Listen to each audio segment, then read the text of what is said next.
Sonnets. By William Shakespeare. The Sonnets. I. From fairest creatures we desire increase, that thereby beauty's rose might never die, but as the riper should by time decease, his tender air might bear his memory. But thou, contracted to thine own bright eyes, feed'st thy light's flame with self-substantial fuel, making a famine where abundance lies. Thyself thy foe, to thy sweet self too cruel. Thou that art now the world's fresh ornament, and only herald to the gaudy spring, within thine own bud buryest thy content, and, tender churl, makest waste in niggarding. Pity the world, or else this glutton be, to eat the world's due, by the grave and thee. 2. When 40 winters shall besiege thy brow, and dig deep trenches in thy beauty's field, thy youth's proud livery, so gazed on now, will be a tattered weed, of small worth held. Then being asked where all thy beauty lies, where all the treasure of thy lusty days, to say, within thine own deep sunken eyes, were an all-eating shame and thriftless praise. How much more praise deserved thy beauty's use? If thou couldst answer, this fair child of mine shall some I count and make my old excuse, proving his beauty by succession thine. This were to be new made when thou art old, and see thy blood warm when thou feel'st it cold. 3. Look in thy glass, and tell the face thou viewest. Now is the time that face should form another, whose fresh repair if now thou not renewest, thou dost beguile the world, unbless a mother. For where is she so fair whose uneared womb disdains the tillage of thy husbandry? Or who is he so fond will be the tomb of his self-love, to stop posterity? Thou art thy mother's glass, and she in thee calls back the lovely April of her prime. So thou through windows of thine age shall see, despite of wrinkles, this thy golden time. But if thou live, remembered not to be, die single, and thine image dies with thee. 4. Unthrifty loveliness, why dost thou spend upon thyself thy beauty's legacy? Nature's bequest gives nothing but doth lend, and being frank she lends to those are free. Then, beauteous niggard, why dost thou abuse the bounteous largesse given thee to give? Profitless usurer, why dost thou use so great a sum of sums, yet canst not live? For having traffic with thyself alone, thou of thyself thy sweet self dost deceive. Then how, when nature calls thee to be gone, what acceptable audit canst thou leave?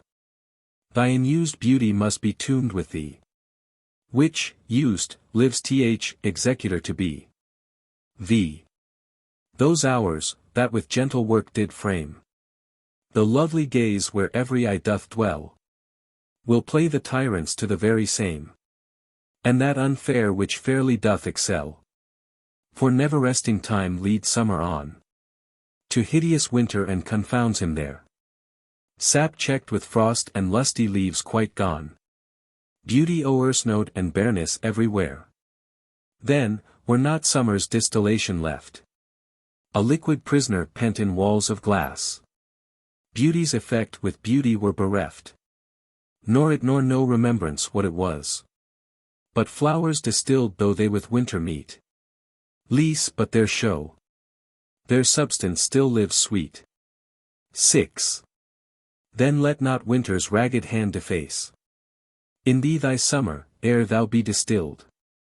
Make sweet some vial, treasure thou some place with beauty's treasure, ere it be self-killed. That use is not forbidden usury, which happies those that pay the willing loan. That's for thyself to breed another thee, or 10 times happier, be it 10 for 1.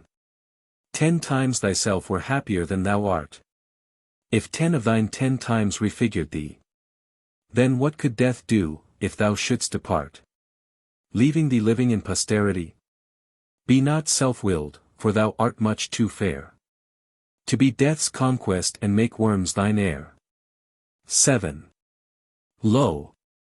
In the Orient when the gracious light lifts up his burning head, each under eye doth homage to his new appearing sight, serving with looks his sacred majesty. And having climbed the steep up heavenly hill, resembling strong youth in his middle age, yet mortal looks adore his beauty still, attending on his golden pilgrimage. But when from highmost pitch, with weary car, like feeble age, he reeleth from the day, the eyes, for duteous, now converted are from his low tract and look another way. So thou, thyself outgoing in thy noon, unlooked on deest, unless thou get a son. 8. Music to hear, why hear'st thou music sadly? Sweets with sweets war not, joy delights in joy. Why lovest thou that which thou receivest not gladly? Or else receivest with pleasure thine annoy? If the true concord of well-tuned sounds, by unions married, do offend thine ear, they do but sweetly chide thee, who confounds in singleness the parts that thou shouldst bear.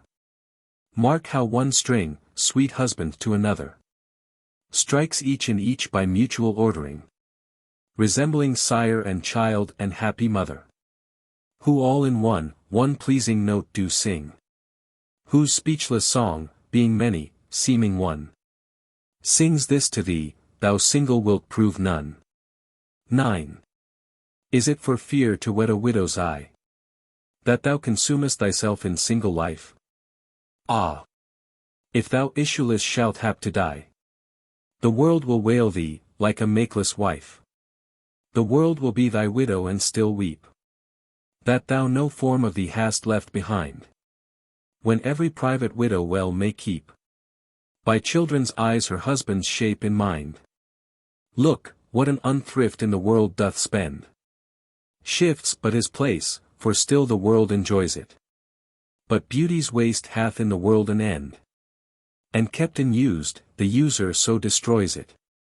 No love toward others in that bosom sits, that on himself such murderous shame commits. X. For shame. Deny that thou bear'st love to any, who for thyself art so unprovident. Grant, if thou wilt, thou art beloved of many, but that thou none lovest is most evident.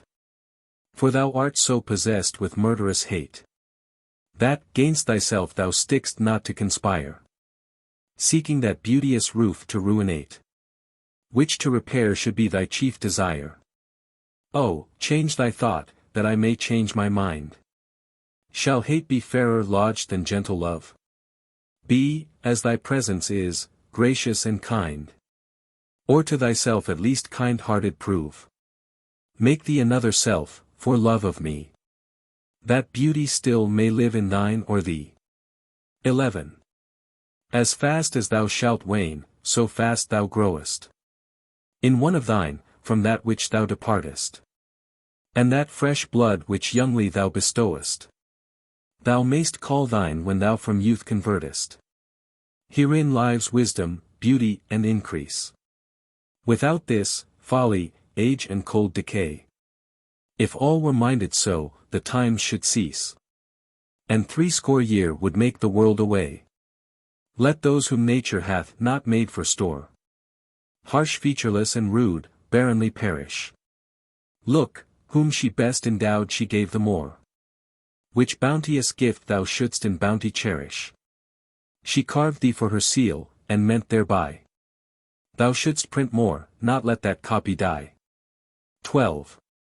When I do count the clock that tells the time, and see the brave day sunk in hideous night, when I behold the violet past prime, and sable curls all silvered o'er with white, when lofty trees I see barren of leaves, which erst from heat did canopy the herd, and summer's green all girded up in sheaves, borne on the bier with white and bristly beard, then of thy beauty do I question make, that thou among the wastes of time must go, since sweets and beauties do themselves forsake, and die as fast as they see others grow. And nothing, 'gainst time's scythe, can make defense. Save breed, to brave him when he takes thee hence. 13. Oh, that you were yourself. But, love, you are no longer yours than you yourself here live.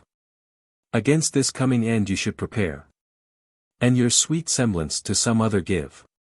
So should that beauty which you hold in lease find no determination, then you were yourself again after yourself's decease.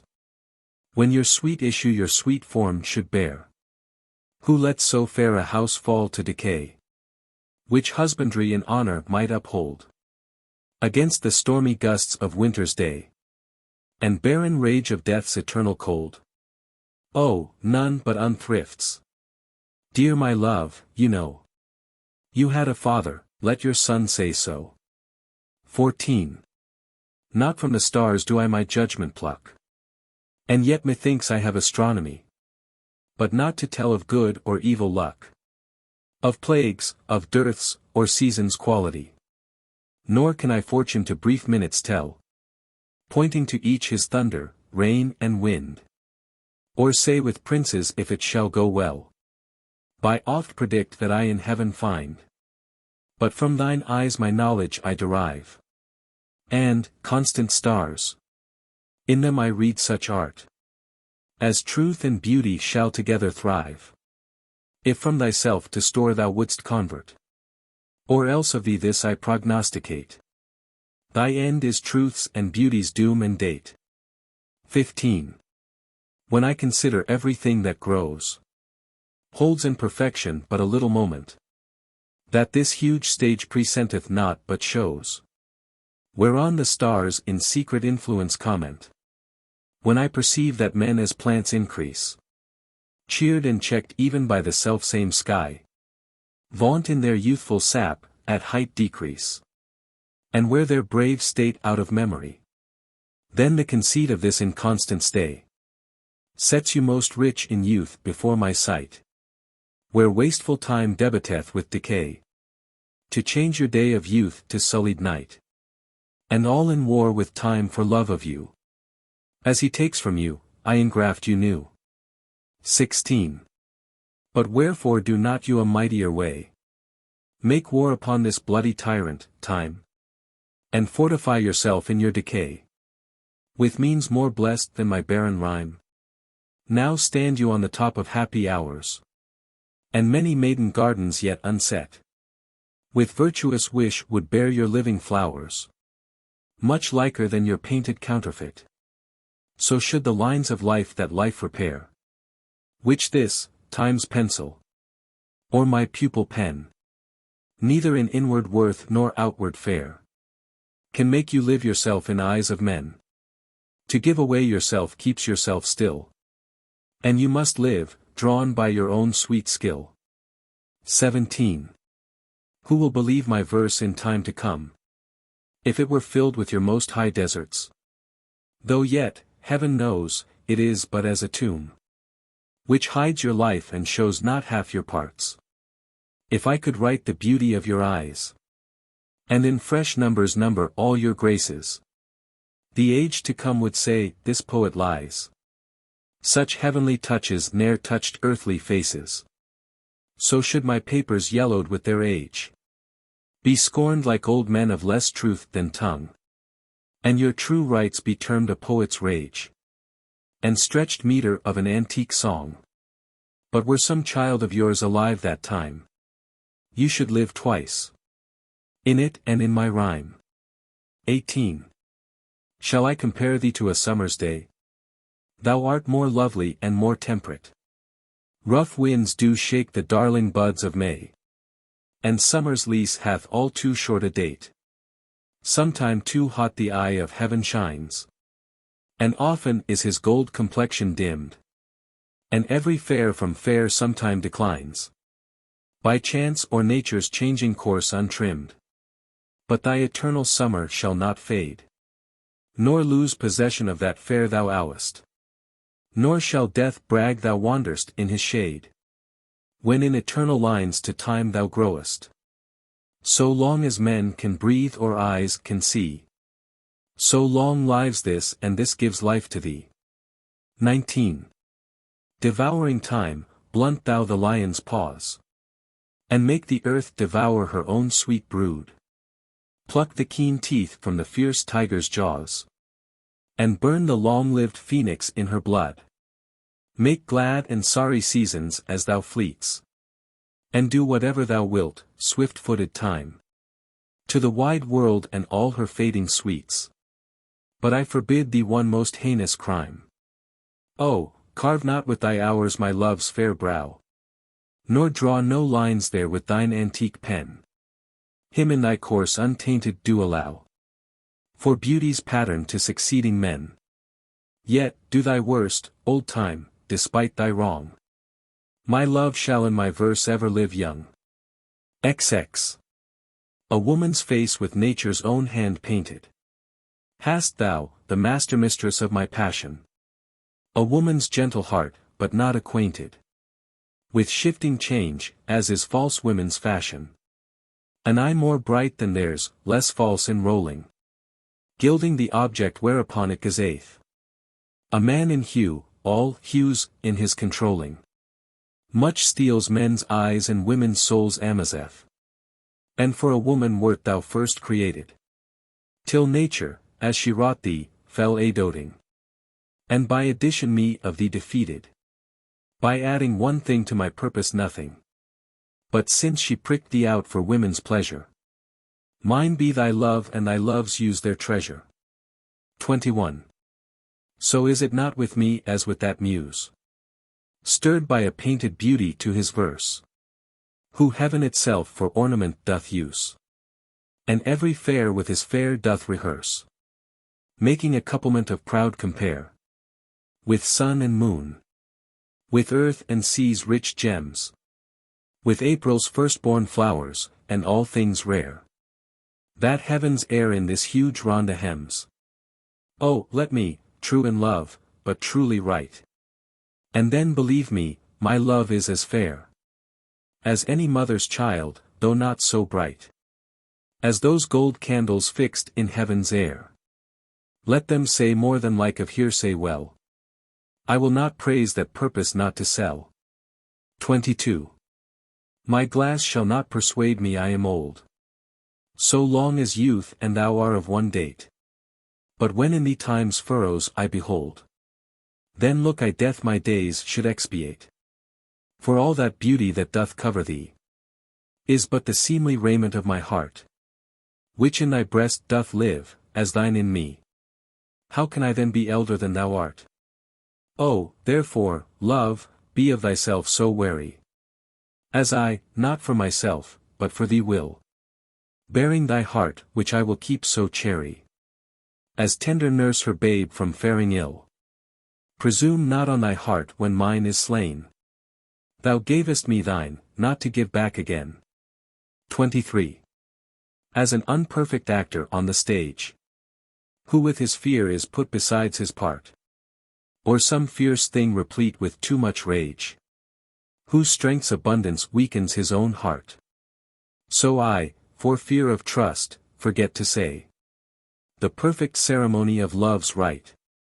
And in mine own love's strength seem to decay. Charged with burden of mine own love's might. Oh, let my books be then the eloquence. And dumb presagers of my speaking breast. Who plead for love and look for recompense. More than that tongue that more hath more expressed. Oh, learn to read what silent love hath writ. To hear with eyes belongs to love's fine wit. 24. Mine eye hath played the painter and hath stelled. Thy beauty's form in table of my heart. My body is the frame wherein 'tis held. And perspective it is the painter's art. For through the painter must you see his skill. To find where your true image pictured lies. Which in my bosom's shop is hanging still. That hath his windows glazed with thine eyes. Now see what good turns eyes for eyes have done. Mine eyes have drawn thy shape, and thine for me. Are windows to my breast, where through the sun. Delights to peep, to gaze therein on thee. Yet eyes this cunning want to grace their art. They draw but what they see, know not the heart. 25. Let those who are in favor with their stars of public honor and proud titles boast. Whilst I, whom fortune of such triumph bars, unlooked for joy in that I honor most. Great princes' favorites their fair leaves spread, but as the marigold at the sun's eye, and in themselves their pride lies buried. For at a frown they in their glory die. The painful warrior famous for fight, after 1,000 victories once foiled, is from the book of honor raised quite, and all the rest forgot for which he toiled. Then happy I, that love and am beloved, where I may not remove nor be removed. 26. Lord of my love, to whom in vassalage thy merit hath my duty strongly knit, to thee I send this written embassage, to witness duty, not to show my wit. Duty so great, which wit so poor as mine may make seem bare, in wanting words to show it. But that I hope some good conceit of thine, in thy soul's thought, all naked, will bestow it. Till whatsoever star that guides my moving, points on me graciously with fair aspect, and puts apparel on my tattered loving, to show me worthy of thy sweet respect. Then may I dare to boast how I do love thee. Till then not show my head where thou mayst prove me. 27. Weary with toil, I haste me to my bed. The dear repose for limbs with travel tired. But then begins a journey in my head, to work my mind, when body's work's expired. For then my thoughts, from far where I abide, intend a zealous pilgrimage to thee, and keep my drooping eyelids open wide, looking on darkness which the blind do see, save that my soul's imaginary sight presents thy shadow to my sightless view, which, like a jewel hung in ghastly night, makes black night beauteous and her old face new. Lo! Thus, by day my limbs, by night my mind, for thee and for myself no quiet find.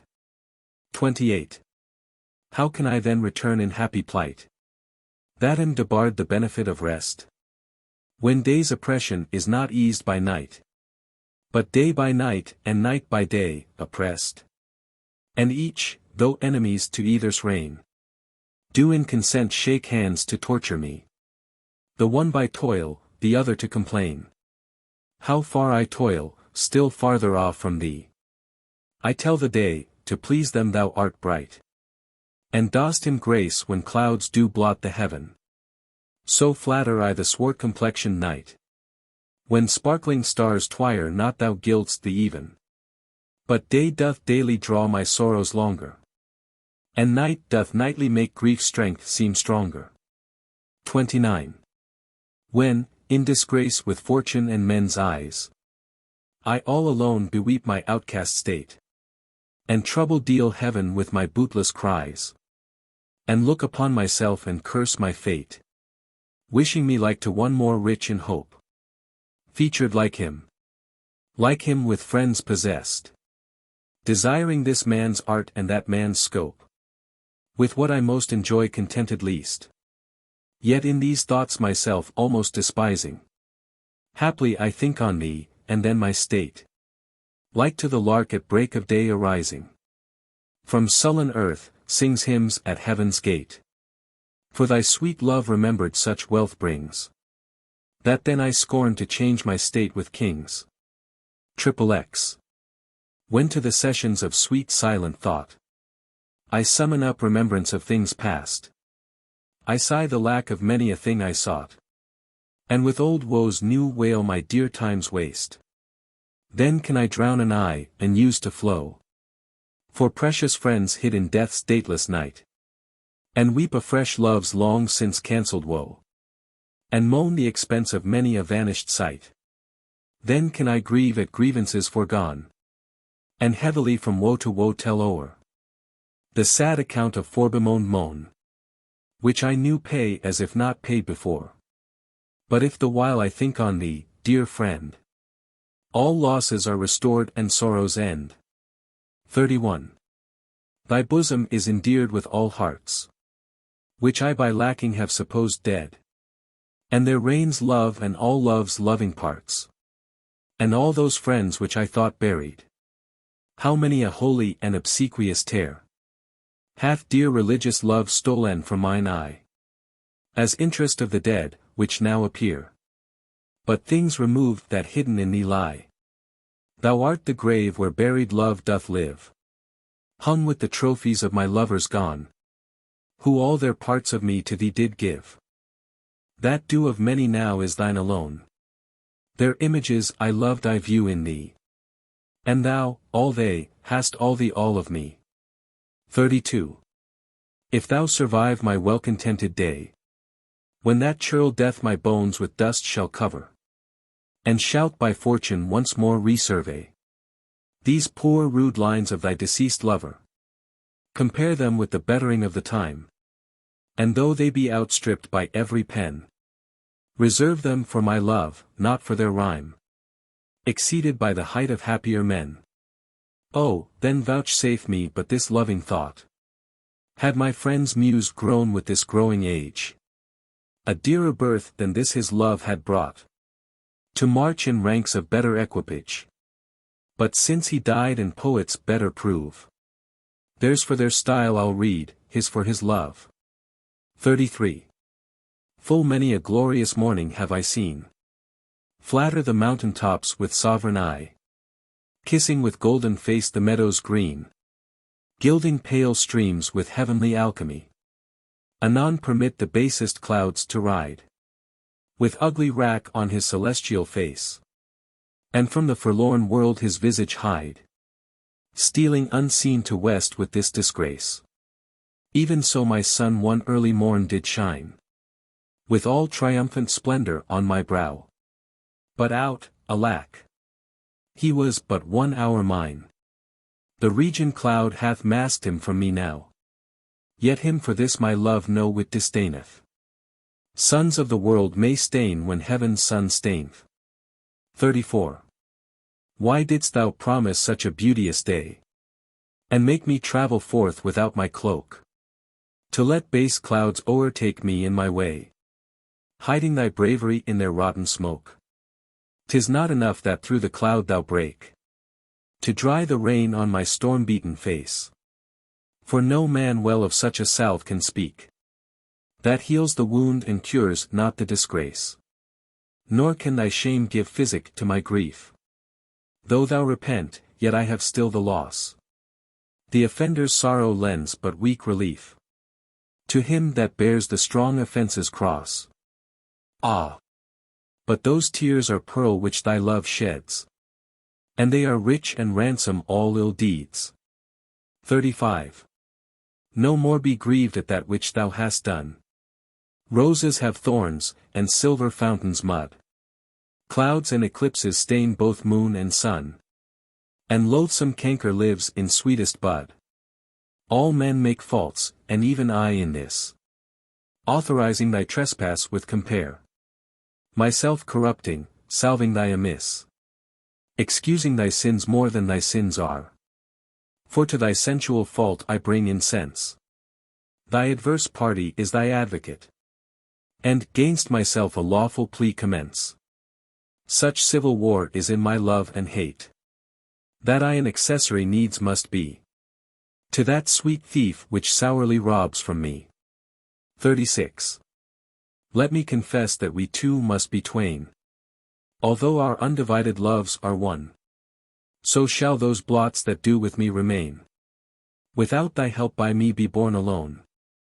In our two loves there is but one respect, though in our lives a separable spite, which though it alter not love's sole effect, yet doth it steal sweet hours from love's delight. I may not evermore acknowledge thee, lest my bewailed guilt should do thee shame. Nor thou with public kindness honor me, unless thou take that honor from thy name. But do not so. I love thee in such sort, as, thou being mine, mine is thy good report. 37. As a decrepit father takes delight to see his active child do deeds of youth, So I, made lame by fortune's dearest spite, take all my comfort of thy worth and truth. For whether beauty, birth, or wealth, or wit, or any of these all, or more, entitled in thy parts do crowned sit, I make my love and graft it to this store. So then I am not lame, poor, nor despised, whilst that this shadow doth such substance give, that I in thy abundance am sufficed, and by a part of all thy glory live. Look, what is best, that best I wish in thee. This wish I have, then 10 times happy me. 38. How can my muse want subject to invent, while thou dost breathe, that pour'st into my verse, thine own sweet argument, too excellent for every vulgar paper to rehearse? Oh, give thyself the thanks, if aught in me worthy perusal stand against thy sight. For who's so dumb that cannot write to thee, when thou thyself dost give invention light? Be thou the 10th muse, 10 times more in worth than those old 9 which rhymers invocate. And he that calls on thee, let him bring forth eternal numbers to outlive long date. If my slight muse do please these curious days, the pain be mine, but thine shall be the praise. 39. Oh, how thy worth with manners may I sing, when thou art all the better part of me? What can mine own praise to mine own self bring? And what is but mine own when I praise thee? Even for this let us divided live, and our dear love lose name of single one, that by this separation I may give that due to thee which thou deservest alone. O absence, what a torment wouldst thou prove, were it not thy sour leisure gave sweet leave to entertain the time with thoughts of love, which time and thoughts so sweetly doth deceive, and that thou teachest how to make one twain, by praising him here who doth hence remain. XL. Take all my loves, my love, yea, take them all. What hast thou then more than thou hadst before? No love, my love, that thou mayst true love call. All mine was thine before thou hadst this more. Then if for my love thou my love receivest, I cannot blame thee for my love thou usest, but yet be blamed, if thou thyself deceivest, by wilful taste of what thyself refusest. I do forgive thy robbery, gentle thief, although thou steal thee all my poverty. And yet, love knows, it is a greater grief to bear love's wrong than hate's known injury. Lascivious grace, in whom all ill well shows, kill me with spites, yet we must not be foes. XLI. Those petty wrongs that liberty commits, when I am sometime absent from thy heart, thy beauty and thy years full well befits. For still temptation follows where thou art. Gentle thou art and therefore to be won. Beauteous thou art, therefore to be assailed. And when a woman woos, what woman's son will sourly leave her till she have prevailed? I me. But yet thou mightest my seat forbear, and chide try beauty and thy straying youth, who lead thee in their riot even there, where thou art forced to break a twofold truth. Hers by thy beauty tempting her to thee, thine by thy beauty being false to me. 42. That thou hast her, it is not all my grief, and yet it may be said I loved her dearly. That she hath thee, is of my wailing chief, a loss in love that touches me more nearly. Loving offenders, thus I will excuse ye. Thou dost love her, because thou know'st I love her, and for my sake even so doth she abuse me, suffering my friend for my sake to approve her. If I lose thee, my loss is my love's gain, and losing her, my friend hath found that loss. Both find each other, and I lose both twain, and both for my sake lay on me this cross. But here's the joy, my friend and I are one. Sweet flattery. Then she loves but me alone. 43. When most I wink, then do mine eyes best see. For all the day they view things unrespected. But when I sleep, in dreams they look on thee. And darkly bright are bright in dark directed. Then thou, whose shadow shadows doth make bright. How would thy shadows form happy show? To the clear day with thy much clearer light. When to unseeing eyes thy shade shines so. How would, I say, mine eyes be blessed made? By looking on thee in the living day. When in dead night thy fair imperfect shade through heavy sleep on sightless eyes doth stay. All days are nights to see till I see thee. And nights bright days when dreams do show thee me. 44. If the dull substance of my flesh were thought, injurious distance should not stop my way. For then despite of space I would be brought from limits far remote where thou dost stay. No matter then although my foot did stand upon the farthest earth removed from thee. For nimble thought can jump both sea and land, as soon as think the place where he would be. But ah! Thought kills me that I am not thought. To leap large lengths of miles when thou art gone. But that's so much of earth and water wrought. I must at 10 times leisure with my moan. Receiving not by elements so slow. But heavy tears. Badges of either's woe. XLV. The other two, slight air and purging fire, are both with thee, wherever I abide. The first my thought, the other my desire. These present absent with swift motion slide. For when these quicker elements are gone, in tender embassy of love to thee, my life, being made of 4, with 2 alone, sinks down to death, oppressed with melancholy. Until life's composition be recurred by those swift messengers returned from thee, who even but now come back again, assured of thy fair health, recounting it to me. This told, I joy. But then no longer glad. I send them back again and straight grow sad. 46. Mine eye and heart are at a mortal war. How to divide the conquest of thy sight? Mine eye my heart thy picture's sight would bar.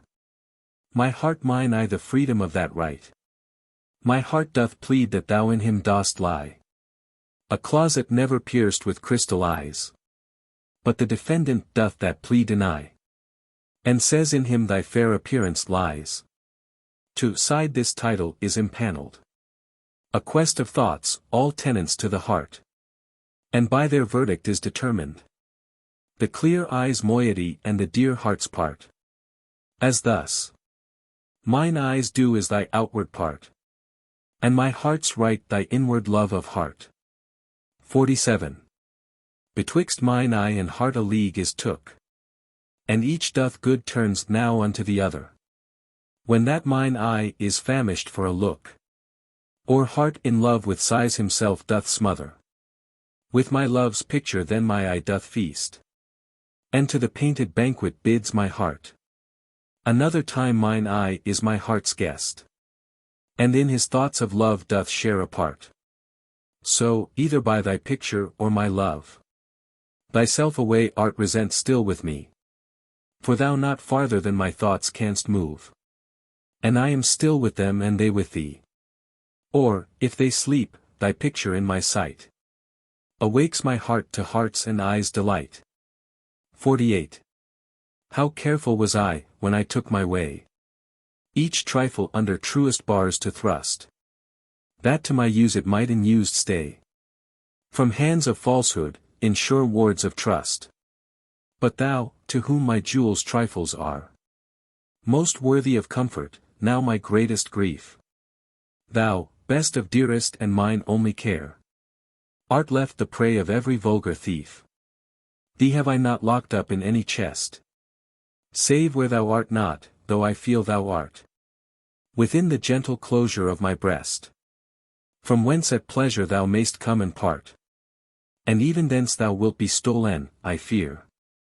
For truth proves thievish for a prize so dear. 49.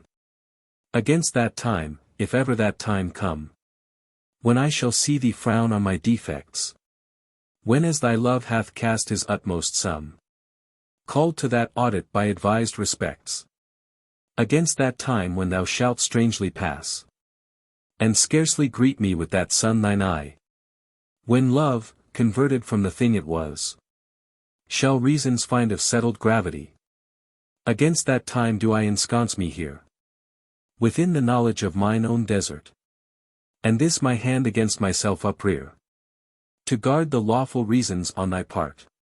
To leave poor me thou hast the strength of laws, since why to love I can allege no cause. How heavy do I journey on the way, when what I seek, my weary travels end, doth teach that ease and that repose to say. Thus far the miles are measured from thy friend.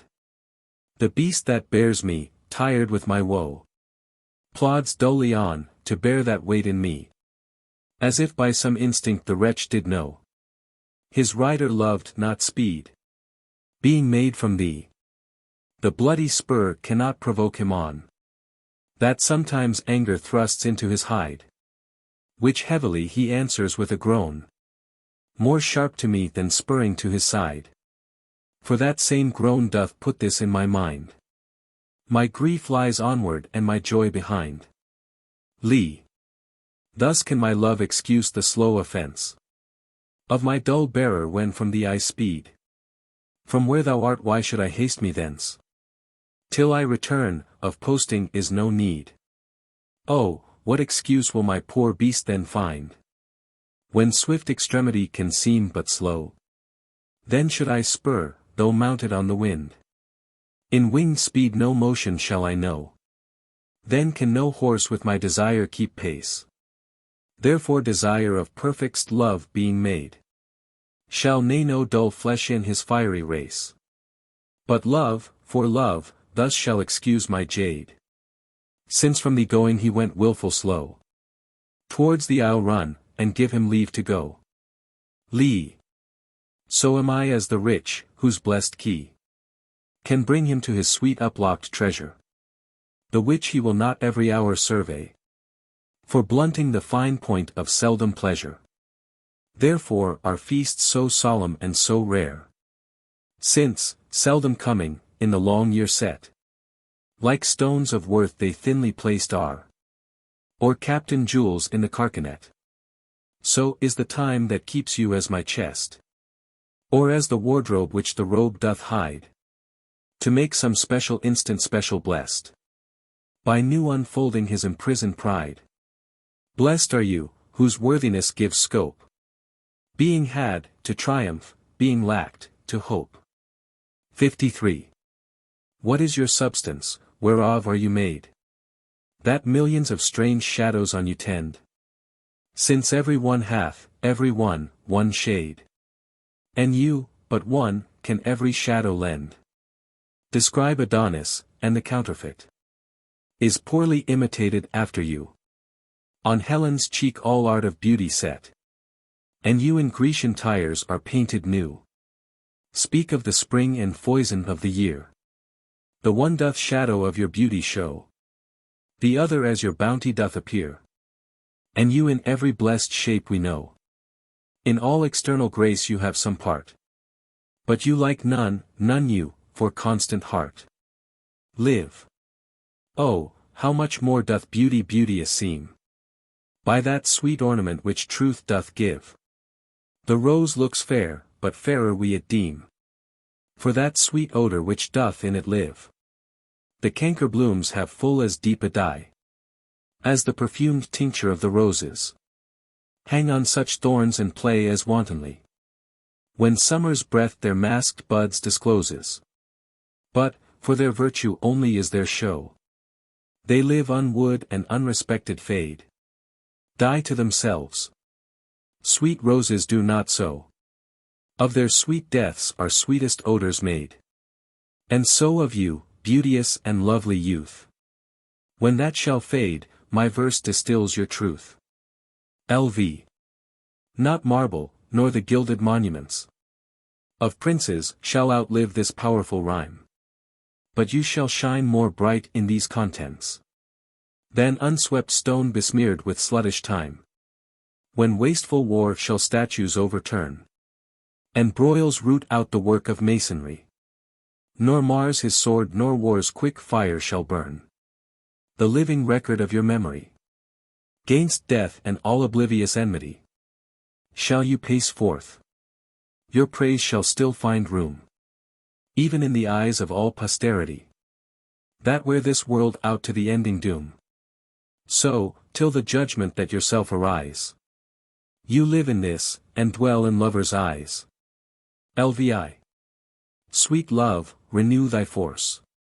Be it not said, thy edge should blunter be than appetite, which but today by feeding is allayed, tomorrow sharpened in his former might. So, love, be thou. Although today thou fill thy hungry eyes even till they wink with fullness, tomorrow see again, and do not kill the spirit of love with a perpetual dullness. Let this sad interim like the ocean be, which parts the shore where two contracted new come daily to the banks, that, when they see return of love, more blessed may be the view. Else call it winter, which being full of care, make summer's welcome thrice more wished, more rare. 57. Being your slave, what should I do but tend upon the hours and times of your desire? I have no precious time at all to spend, nor services to do, till you require. Nor dare I chide the world without and hour, whilst I, my sovereign, watch the clock for you. Nor think the bitterness of absence sour, when you have bid your servant once adieu. Nor dare I question with my jealous thought, where you may be, or your affairs suppose. But, like a sad slave, stay and think of naught, save, where you are how happy you make those. So true a fool is love that in your will, though you do anything, he thinks no ill. 58. That God forbid that made me first your slave, I should in thought control your times of pleasure, or at your hand the account of hours to crave. Being your vassal, bound to stay your leisure. Oh, let me suffer, being at your beck, the imprisoned absence of your liberty. And patience, tame to sufferance, bide each check, without accusing you of injury. Be where you list, your charter is so strong, that you yourself may privilege your time. To what you will, to you it doth belong. Yourself to pardon of self-doing crime. I am to wait, though waiting so be hell. Not blame your pleasure, be it ill or well. Licks. If there be nothing new, but that which is, hath been before, how are our brains beguiled? Which, laboring for invention, bear amiss the second burden of a former child. Oh, that record could with a backward look, even of 500 courses of the sun, show me your image in some antique book. Since mind at first in character was done, that I might see what the old world could say to this composed wonder of your frame. Whether we are mended, or whether better they, or whether revolution be the same. Oh, sure I am, the wits of former days to subjects worse have given admiring praise. LX. Like as the waves make towards the pebbled shore, so do our minutes hasten to their end, each changing place with that which goes before. In sequent toil all forwards do contend. Nativity, once in the main of light, crawls to maturity, wherewith being crowned, crooked ellipses, gainst his glory fight. And time that gave doth now his gift confound. Time doth transfix the flourish set on youth, and delves the parallels in beauty's brow, feeds on the rarities of nature's truth, and nothing stands but for his scythe to mow. And yet to times in hope my verse shall stand, praising thy worth, despite his cruel hand. LXI. Is it thy will thy image should keep open my heavy eyelids to the weary night? Dost thou desire my slumbers should be broken, while shadows like to thee do mock my sight?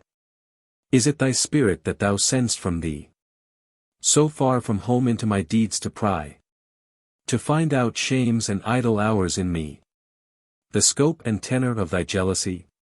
Oh, no. Thy love, though much, is not so great.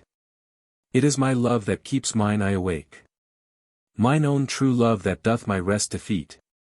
To play the watchman ever for thy sake. For thee watch I whilst thou dost wake elsewhere. From me far off, with others all too near. 62. Sin of self-love possesseth all mine eye. And all my soul and all my every part. And for this sin there is no remedy. It is so grounded inward in my heart. Methinks no face so gracious is as mine. No shape so true, no truth of such account. And for myself mine own worth do define. As I all other in all worth surmount.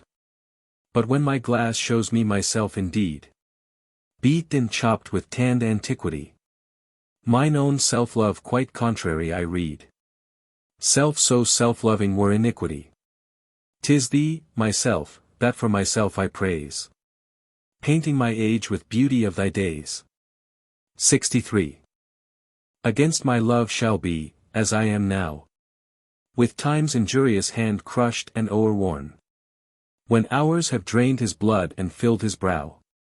With lines and wrinkles. When his youthful morn hath travelled on to age's steepy night.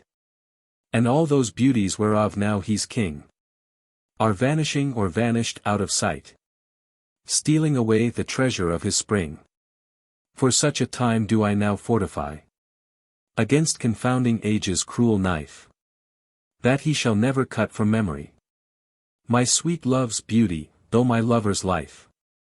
His beauty shall in these black lines be seen. And they shall live. And he in them still green. 64. When I have seen by time's fell hand defaced. The rich proud cost of outworn buried age. When sometime lofty towers I see down raised. And brass eternal slave to mortal rage. When I have seen the hungry ocean gain advantage on the kingdom of the shore. And the firm soil win of the watery main. Increasing store with loss and loss with store. When I have seen such interchange of state. Or state itself confounded to decay. Ruin hath taught me thus to ruminate. That time will come and take my love away. This thought is as a death which cannot choose.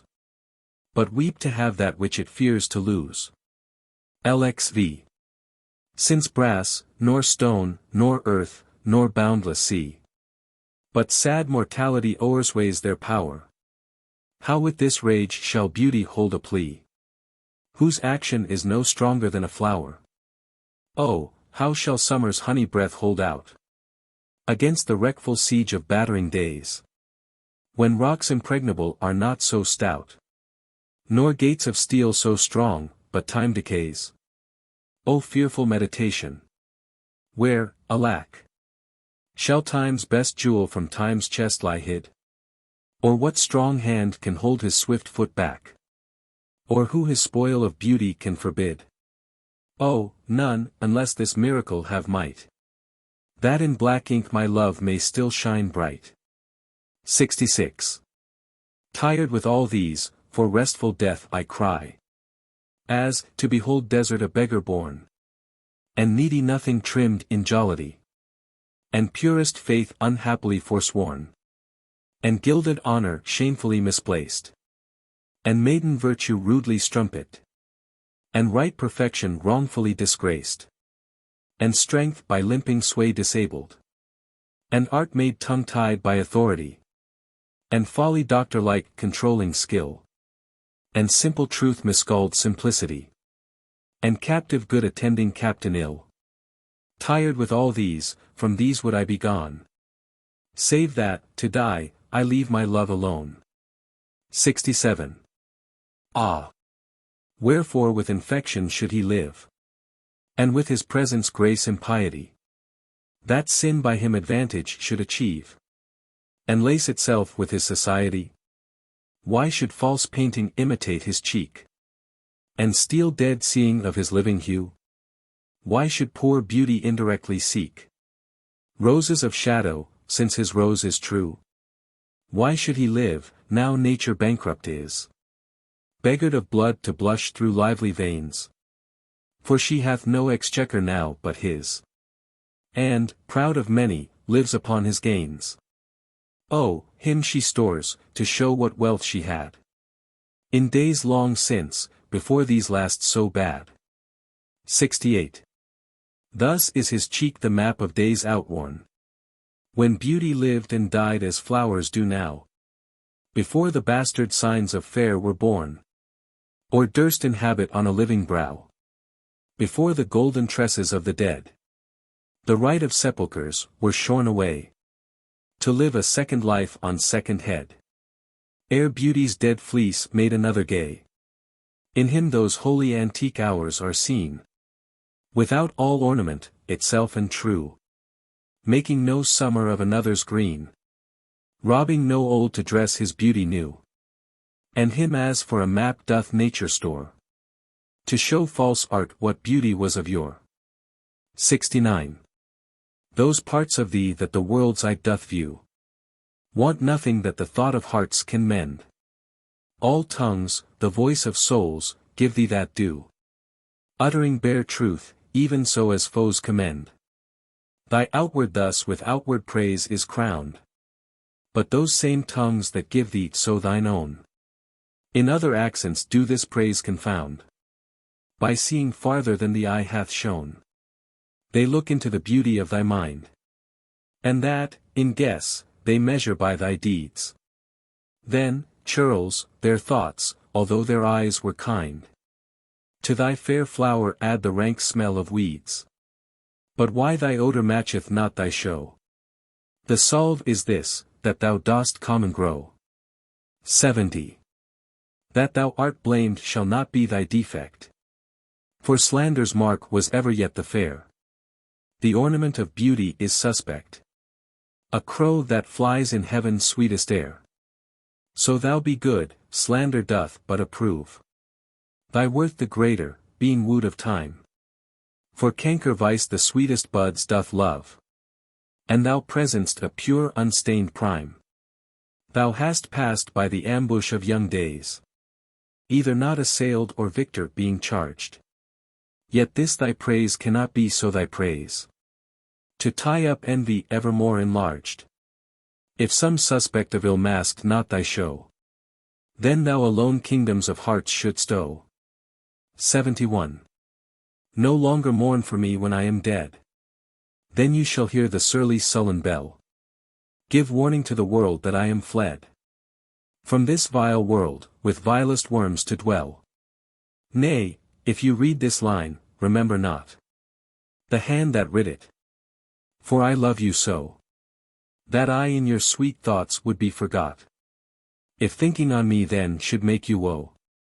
Oh, if, I say, you look upon this verse, when I perhaps compounded am with clay, do not so much as my poor name rehearse, but let your love even with my life decay, lest the wise world should look into your moan, and mock you with me after I am gone. 72. Oh, lest the world should task you to recite what merit lived in me, that you should love after my death, dear love, forget me quite. For you and me can nothing worthy prove, unless you would devise some virtuous lie, to do more for me than mine own desert, and hang more praise upon deceased I, than niggard truth would willingly impart. Oh, lest your true love may seem false in this, that you for love speak well of me untrue, my name be buried where my body is, and live no more to shame nor me nor you. For I am shamed by that which I bring forth, and so should you, to love things nothing worth. 73. That time of year thou mayst in me behold, when yellow leaves, or none, or few, do hang upon those boughs which shake against the cold, bare ruined choirs, where late the sweet birds sang. In me thou sayest the twilight of such day, as after sunset fadeth in the west. which by and by black night doth take away. Death's second self, that seals up all in rest. In me thou seest the glowing of such fire, that on the ashes of his youth doth lie, as the death-bed whereon it must expire, consumed with that which it was nourished by. This thou perceivest, which makes thy love more strong, to love that well which thou must leave ere long. 74. But be contented, when that fell arrest, without all bale shall carry me away. My life hath in this line some interest, which for memorial still with thee shall stay. When thou reviewest this, thou dost review the very part was consecrate to thee. The earth can have but earth, which is his due. My spirit is thine, the better part of me.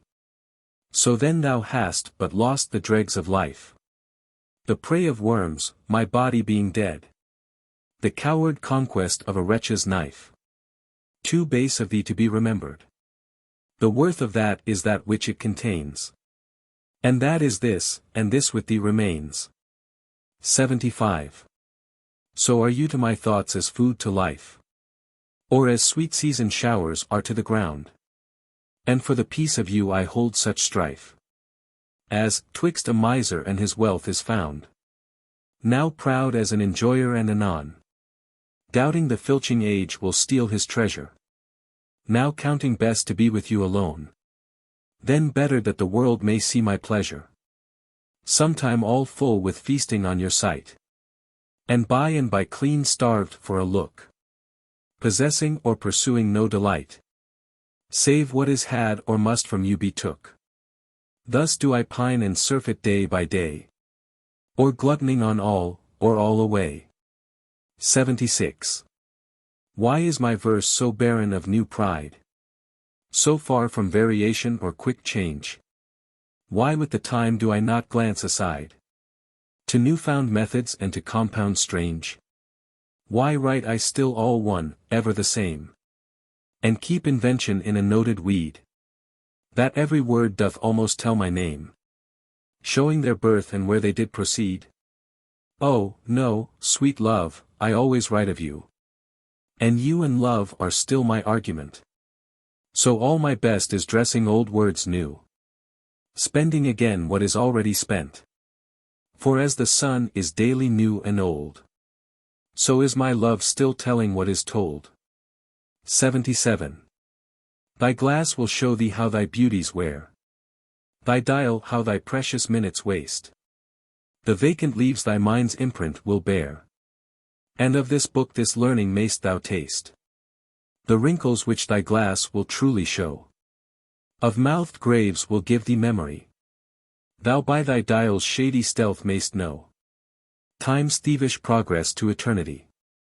Look, what thy memory cannot contain, commit to these waste blanks, and thou shalt find those children nursed, delivered from thy brain, to take a new acquaintance of thy mind. These offices, so oft as thou wilt look, shall profit thee and much enrich thy book. 78. So oft have I invoked thee for my muse, and found such fair assistance in my verse, as every alien pen hath got my use, and under thee their poesy disperse. Thine eyes that taught the dumb on high to sing, and heavy ignorance aloft to fly, have added feathers to the learned's wing, and given grace a double majesty. Yet be most proud of that which I compile, whose influence is thine and born of thee. In others' works thou dost but mend the style, and arts with thy sweet graces graced be. But thou art all my art and dost advance as high as learning my rude ignorance. 79. Whilst I alone did call upon thy aid, my verse alone had all thy gentle grace. But now my gracious numbers are decayed, and my sick muse doth give another place. I grant, sweet love, thy lovely argument deserves the travail of a worthier pen. Yet what of thee thy poet doth invent? He robs thee of and pays it thee again. He lends thee virtue and he stole that word from thy behavior. Beauty doth he give, and found it in thy cheek, he can afford no praise to thee but what in thee doth live. Then thank him not for that which he doth say, since what he owes thee thou thyself dost pay. 80. Oh, how I faint when I of you do write, knowing a better spirit doth use your name, and in the praise thereof spends all his might, to make me tongue-tied, speaking of your fame. But since your worth, wide as the ocean is, the humble as the proudest sail doth bear, my saucy bark inferior far to his, on your broad main doth wilfully appear. Your shallowest help will hold me up afloat, whilst he upon your soundless deep doth ride. Or being wrecked, I am a worthless boat, he of tall building and of goodly pride. Then if he thrive and I be cast away, the worst was this, my love was my decay. 81. Or I shall live your epitaph to make, or you survive when I in earth am rotten. From hence your memory death cannot take, although in me each part will be forgotten. Your name from hence immortal life shall have, though I, once gone, to all the world must die. The earth can yield me but a common grave, when you entombed in men's eyes shall lie. Your monument shall be my gentle verse, which eyes not yet created shall o'er-read, and tongues to be your being shall rehearse. When all the breathers of this world are dead, you still shall live. Such virtue hath my pen, where breath most breathes, even in the mouths of men. 82. I grant thou wert not married to my muse, and therefore mayst without attaint o'erlook the dedicated words which writers use of their fair subject, blessing every book. Thou art as fair in knowledge as in hue, finding thy worth a limit past my praise, and therefore art enforced to seek anew some fresher stamp of the time-bettering days, and do so, love.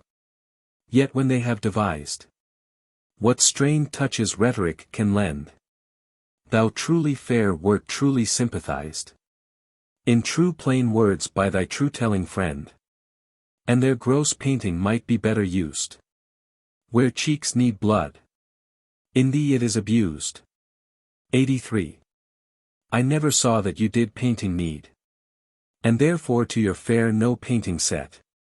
I found, or thought I found, you did exceed the barren tender of a poet's debt, and therefore have I slept in your report, that you yourself being extant well might show how far a modern quill doth come too short. Speaking of worth, what worth in you doth grow? This silence for my sin you did impute, which shall be most my glory, being dumb. For I impair not beauty being mute, when others would give life and bring a tomb. There lives more life in one of your fair eyes than both your poets can in praise devise. 84. Who is it that says most?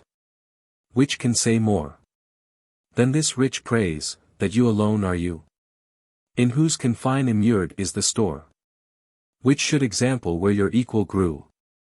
Lean penury within that pen doth dwell, that to his subject lends not some small glory, but he that writes of you, if he can tell that you are you, so dignifies his story. Let him but copy what in you is writ, not making worse what nature made so clear, and such a counterpart shall fame his wit, making his style admired everywhere. You to your beauteous blessings add a curse, being fond on praise, which makes your praises worse. 85. My tongue-tied muse in manners holds her still, while comments of your praise, richly compiled, reserve their character with golden quill, and precious phrase by all the muses filed. I think good thoughts whilst other write good words, and like unlettered clerks still cry Amen to every hymn that able spirit affords, in polished form of well-refined pen. Hearing you praised, I say, 'tis so, 'tis true, and to the most of praise add something more. But that is in my thought, whose love to you, though words come hindmost, holds his rank before. Then others for the breath of words respect. Me for my dumb thoughts, speaking in effect. 86. Was it the proud full sail of his great verse, bound for the prize of all too precious you, that did my ripe thoughts in my brain inhearse, making their tomb the womb wherein they grew? Was it his spirit, by spirits taught to write, above a mortal pitch, that struck me dead? No, neither he, nor his compeers by night, giving him aid, my verse astonished. He, nor that affable familiar ghost, which nightly gulls him with intelligence, as victors of my silence cannot boast. I was not sick of any fear from thence, but when your countenance filled up his line, then lacked I matter, that enfeebled mine. 87. Farewell. Thou art too dear for my possessing, and like enough thou know'st thy estimate. The charter of thy worth gives thee releasing. My bonds in thee are all determinate. For how do I hold thee but by thy granting? And for that riches where is my deserving? The cause of this fair gift in me is wanting, and so my patent back again is swerving. Thyself thou gavest, thy own worth then not knowing, or me, to whom thou gavest it, else mistaking. So thy great gift, upon misprision growing, comes home again, on better judgment making. Thus have I had thee, as a dream doth flatter.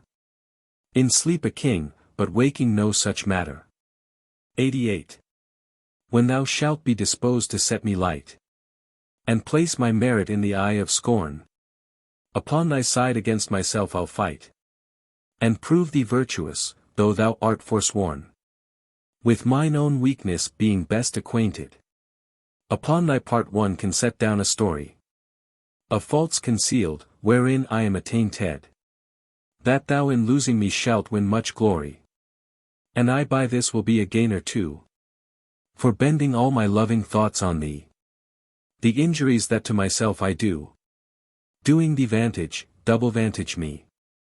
Such is my love, to thee I so belong, that for thy right myself will bear all wrong. 89.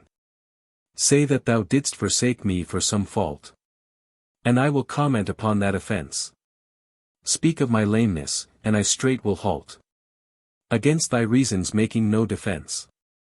Thou canst not, love, disgrace me half so ill, to set a form upon desired change, as I'll myself disgrace, knowing thy will.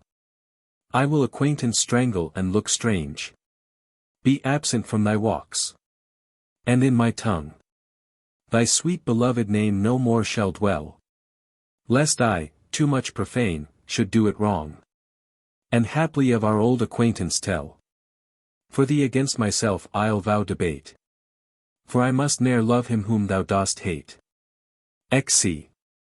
Then hate me when thou wilt, if ever, now. Now, while the world is bent my deeds to cross, join with the spite of fortune, make me bow, and do not drop in for an afterloss. Ah, do not, when my heart hath scoped this sorrow, come in the rearward of a conquered woe. Give not a windy night a rainy morrow, to linger out a purposed overthrow. If thou wilt leave me, do not leave me last, when other petty griefs have done their spite, but in the onset come, so shall I taste, at first the very worst of fortune's might, and other strains of woe, which now seem woe, compared with loss of thee will not seem so. Xci. Some glory in their birth, some in their skill, some in their wealth, some in their body's force, some in their garments, though new-fangled ill, some in their hawks and hounds, some in their horse. And every humour hath his adjunct pleasure, wherein it finds a joy above the rest. But these particulars are not my measure. All these I better in one general best. Thy love is better than high birth to me, richer than wealth, prouder than garments cost, of more delight than hawks or horses be. And having thee, of all men's pride I boast. Wretched in this alone, that thou mayst take all this away and me most wretched make. 92. But do thy worst to steal thyself away. For term of life thou art assured mine. And life no longer than thy love will stay. For it depends upon that love of thine. Then need I not to fear the worst of wrongs. When in the least of them my life hath end. I see a better state to me belongs. Than that which on thy humour doth depend. Thou canst not vex me with inconstant mind. Since that my life on thy revolt doth lie. Oh, what a happy title do I find. Happy to have thy love, happy to die. But what's so blessed fair that fears no blot? Thou mayst be false, and yet I know it not. 93. So shall I live, supposing thou art true. Like a deceived husband, so love's face may still seem love to me, though altered new. Thy looks with me, thy heart in other place. For there can live no hatred in thine eye. Therefore in that I cannot know thy change. In many's looks the false heart's history is writ in moods and frowns and wrinkles strange. But heaven in thy creation did decree that in thy face sweet love should ever dwell. Whatever thy thoughts or thy heart's workings be, thy looks should nothing thence but sweetness tell. How like Eve's apple doth thy beauty grow, if thy sweet virtue answer not thy show. 94. They that have power to hurt and will do none, that do not do the thing they most do show. Who, moving others, are themselves as stone, unmoved, cold, and to temptation slow. They rightly do inherit heaven's graces, and husband nature's riches from expense. They are the lords and owners of their faces. Others but stewards of their excellence. The summer's flower is to the summer sweet, though to itself it only live and die. But if that flower with base infection meet, the basest weed outbraves his dignity. For sweetest things turn sourest by their deeds. Lilies that fester smell far worse than weeds. 95. How sweet and lovely dost thou make the shame, which, like a canker in the fragrant rose, doth spot the beauty of thy budding name. Oh, in what sweets dost thou thy sins enclose? That tongue that tells the story of thy days, making lascivious comments on thy sport, cannot dispraise but in a kind of praise. Naming thy name blesses an ill report. Oh, what a mansion have those vices got, which for their habitation chose out thee, where beauty's veil doth cover every blot, and all things turn to fair that eyes can see. Take heed, dear heart, of this large privilege. The hardest knife ill-used doth lose his edge. 96. Some say thy fault is youth, some wantonness. Some say thy grace is youth and gentle sport. Both grace and faults are loved of more and less. Thou makest false graces that to thee resort, as on the finger of a throned queen. The basest jewel will be well esteemed. So are those errors that in thee are seen, to truths translated and for true things deemed. How many lambs might the stem wolf betray, if like a lamb he could his looks translate? How many gazers mightst thou lead away, if thou wouldst use the strength of all thy state? But do not so. I love thee in such sort, as, thou being mine, mine is thy good report. 97.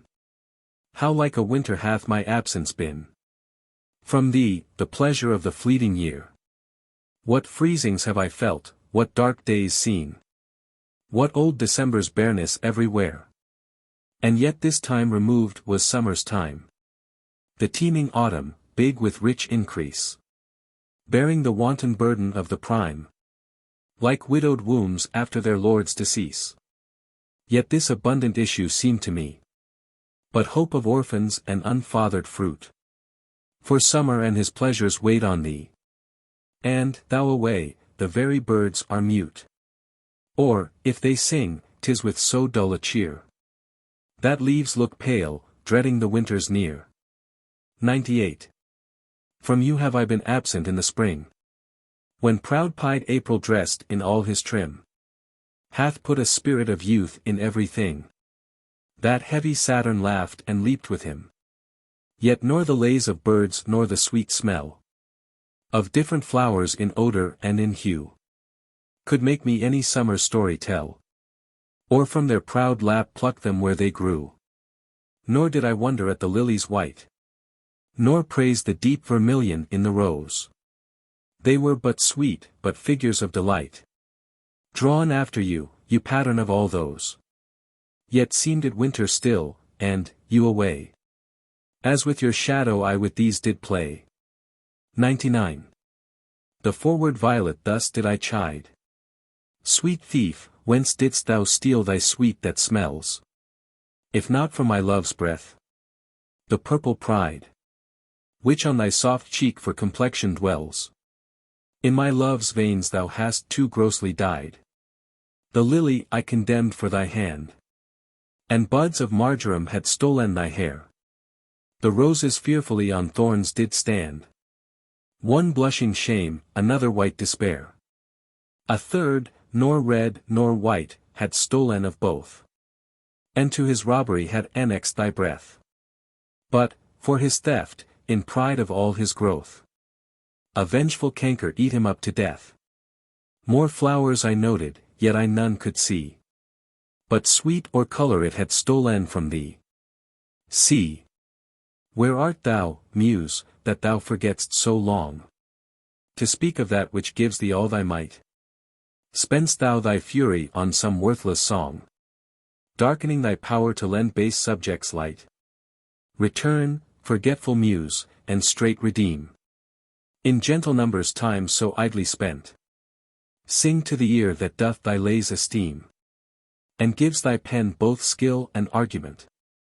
Rise, resty Muse, my love's sweet face survey. If time have any wrinkle graven there, if any, be a satire to decay, and make time's spoils despised everywhere. Give my love fame faster than time wastes life, so thou prevent'st his scythe and crooked knife. C.I. O truant Muse, what shall be thy amends for thy neglect of truth in beauty died? Both truth and beauty on my love depends. So dost thou too, and therein dignified. Make answer, Muse, wilt thou not haply say? Truth needs no color, with his color fixed. Beauty no pencil, beauty's truth to lay.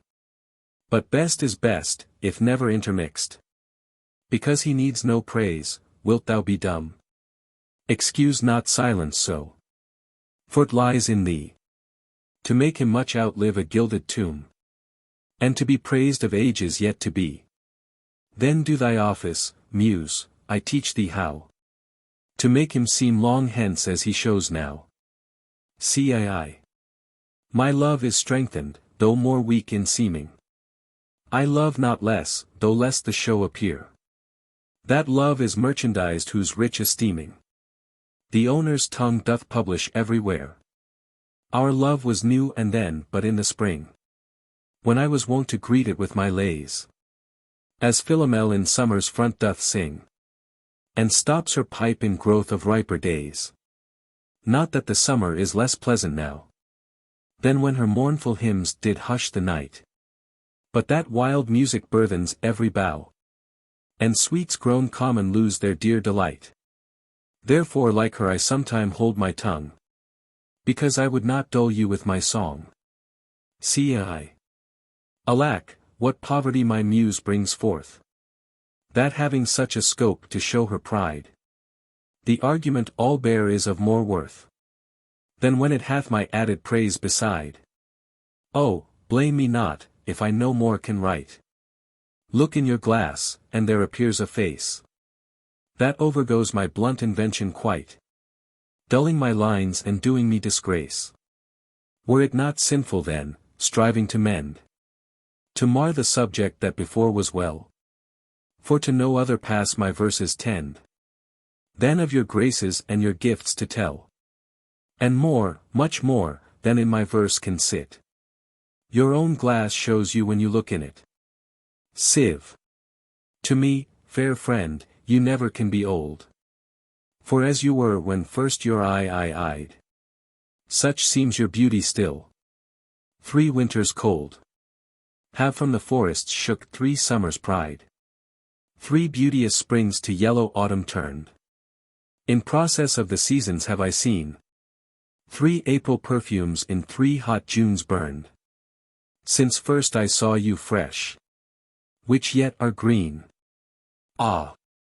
Yet doth beauty, like a dial hand, steal from his figure and no pace perceived. So your sweet hue, which methinks still doth stand, hath motion and mine eye may be deceived. For fear of which, hear this, thou age unbred. Ere you were born was beauty's summer dead. CV. Let not my love be called idolatry, nor my beloved as an idol show. Since all alike my songs and praises be to one, of one, still such, and ever so. Kind is my love today, tomorrow kind, still constant in a wondrous excellence. Therefore my verse to constancy confined, one thing expressing, leaves out difference. Fair, kind and true is all my argument. Fair, kind, and true, varying to other words. And in this change is my invention spent. 3 themes in one, which wondrous scope affords. Fair, kind, and true, have often lived alone, which 3 till now never kept seat in one. CVI. When in the chronicle of wasted time, I see descriptions of the fairest wights, and beauty making beautiful old rhyme, in praise of ladies dead and lovely knights.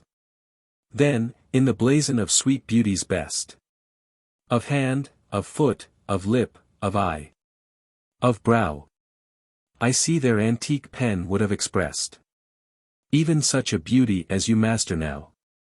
So all their praises are but prophecies of this our time, all you prefiguring.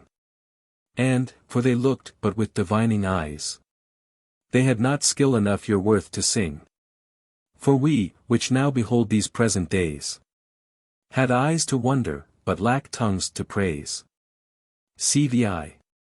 Not mine own fears, nor the prophetic soul of the wide world dreaming on things to come, can yet the lease of my true love control, supposed as forfeit to a confined doom. The mortal moon hath her eclipse endured, and the sad augurs mock their own presage. Incertainties now crown themselves assured, and peace proclaims olives of endless age. Now with the drops of this most balmy time, my love looks fresh, and death to me subscribes. Since, spite of him, I'll live in this poor rhyme, while he insults o'er dull and speechless tribes. And thou in this shalt find thy monument, when tyrants' crests and tombs of brass are spent. Kvi. What's in the brain that ink may character, which hath not figured to thee my true spirit? What's new to speak, what new to register, that may express my love or thy dear merit? Nothing, sweet boy. But yet, like prayers divine, I must, each day say o'er the very same, counting no old thing old, thou mine, I thine. Even as when first I hallowed thy fair name. So that eternal love in love's fresh case weighs not the dust and injury of age, nor gives to necessary wrinkles place, but makes antiquity for aye his page, finding the first conceit of love there bred, where time and outward form would show it dead. CX. Oh, never say that I was false of heart, though absent seemed my flame to qualify. As easy might I from myself depart, as from my soul, which in thy breast doth lie. That is my home of love, if I have ranged. Like him that travels I return again, just to the time, not with the time exchanged, so that myself bring water for my stain. Never believe, though in my nature reigned all frailties that besiege all kinds of blood, that it could so preposterously be stained, to leave for nothing all thy sum of good. For nothing this wide universe I call, save thou, my rose. In it thou art my all. cx. Alas, 'tis true I have gone here and there, and made myself a motley to the view. Gored mine own thoughts, sold cheap what is most dear. Made old offences of affections new. Most true it is that I have looked on truth askance and strangely, but, by all above, these blenches gave my heart another youth. And worse essays proved thee my best of love. Now all is done, have what shall have no end. Mine appetite I never more will grind on newer proof, to try an older friend. A God in love, to whom I am confined. Then give me welcome, next my heaven the best. Even to thy pure and most loving breast. Cxi. Oh, for my sake do you with fortune chide the guilty goddess of my harmful deeds. That did not better for my life provide than public means which public manners breeds.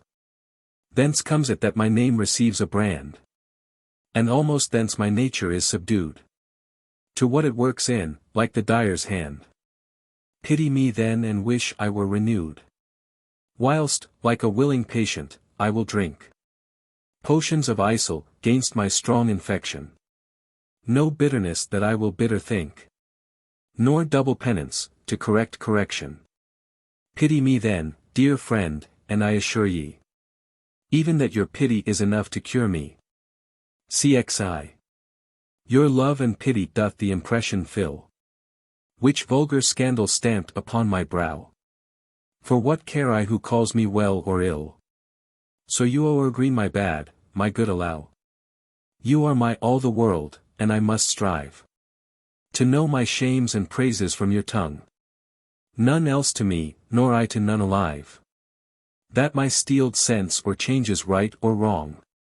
In so profound abysm I throw all care of others' voices, that my adder's sense to critic and to flatterer stopped are. Mark how with my neglect I do dispense.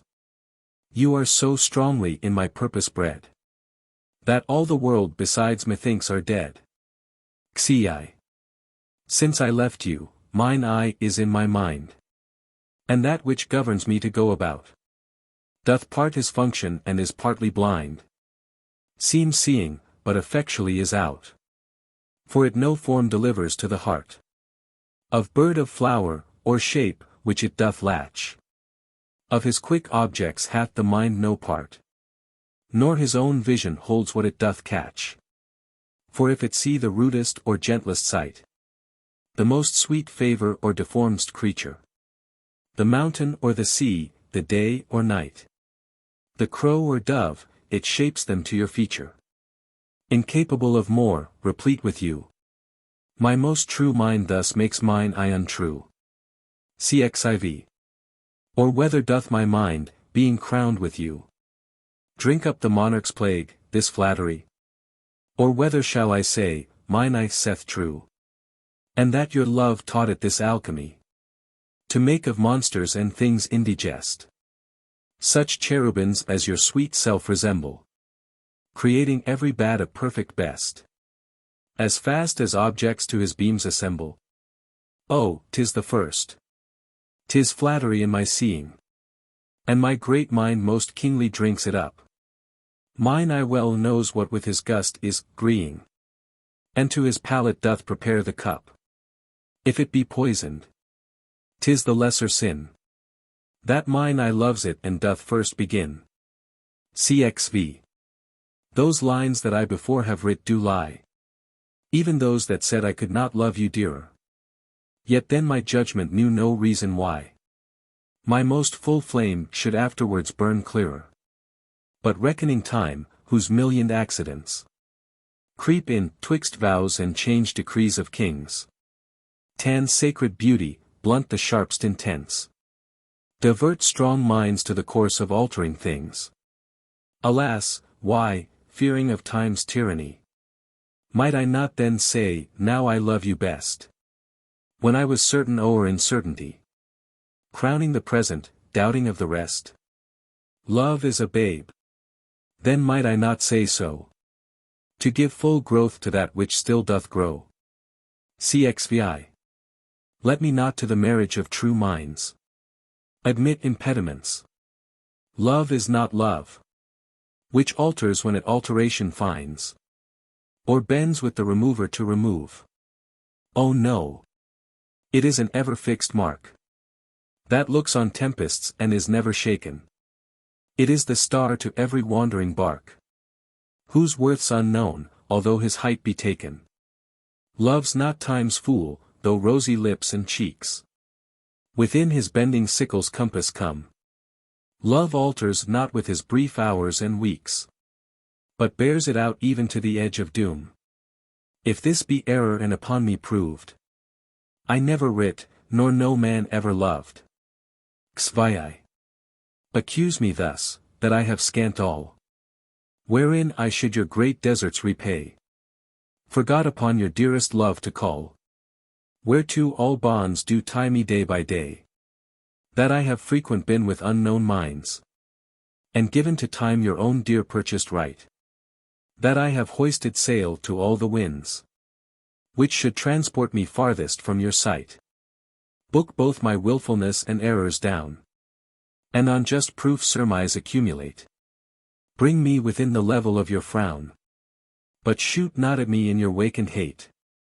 Since my appeal says I did strive to prove the constancy and virtue of your love. Xvi. Like as, to make our appetites more keen, with eager compounds we our palate urge. As, to prevent our maladies unseen, we sicken to shun sickness when we purge. Even so, being tough of your ear-cloying sweetness, to bitter sauces did I frame my feeding, and, sick of welfare, found a kind of meekness, to be diseased ere that there was true needing. Thus policy and love, to anticipate the ills that were not, grew to faults assured, and brought to medicine a healthful state, which, rank of goodness, would by ill be cured. But thence I learn, and find the lesson true. Drugs poison him that so fell sick of you. Cxax. What potions have I drunk of siren tears, distilled from limbex foul as hell within, applying fears to hopes and hopes to fears, still losing when I saw myself to win. What wretched errors hath my heart committed, whilst it hath thought itself so blessed never? How have mine eyes out of their spheres been fitted, in the distraction of this madding fever? O benefit of ill! Now I find true, that better is by evil still made better. And ruined love, when it is built anew, grows fairer than at first, more strong, far greater.